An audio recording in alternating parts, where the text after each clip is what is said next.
மாநாட்டுக்கு வந்துட்டு தமிழ்நாடுல இருக்கக்கூடிய அத்தனை கோடி மக்களும் கலந்துக்குவாங்கன்னு அவங்க சொல்லலாங்க.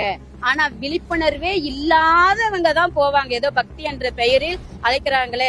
வட இந்திய சனாதன அரசியல் அமைப்பு ஆளுமைக்காக நமது தமிழ்நாட்டு தமிழர்களை ஹிந்து என்ற போர்வையில் ஒன்று திரட்டி தான் தமிழ்நாட்டில் கால் பதிக்க வேண்டும் என்பதற்காகவே கூடக்கூடிய மத அரசியல் கூடுவது அரசியல்வாதிகள்.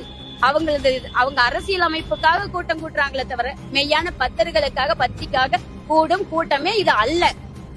ஓட்டு வங்கிக்காக நடக்கும் வேட்டை மாநாடு. இந்தியாவை பொறுத்தவரையில் அனைத்து மாநிலங்களிலும் தமிழ்நாடுதான் கல்வியிலும் தொழில் வகையிலும் அனைத்து துறைகளிலும் சிறந்து உயர்ந்து விளங்குகின்றது. இந்த மக்கள் கிராமப்புற மாணவர்கள் வளர்ச்சியடக்கூடாது, படிக்கக்கூடாது, சூத்திரர்கள் எல்லாம் படிக்கக்கூடாது என்று சொல்லக்கூடிய சனாதன நோக்கில நம்முடைய நிதியை, ஒதுக்கப்பட்ட நிதியை நமக்கு கொடுப்பதில்லை. உண்மையிலே உங்களுக்கு முருகன் மேல் பக்தி இருக்குமே ஆனால், உங்கள் பக்தி உண்மை என்று சொன்னால், நீங்கள் பகல் வேஷக்காரர்கள் இல்லை என்று சொன்னால், சற்று நீங்கள் சிந்தித்து 22ஆம் தேதிக்கு முன்னாடி அதை ஒதுக்கு.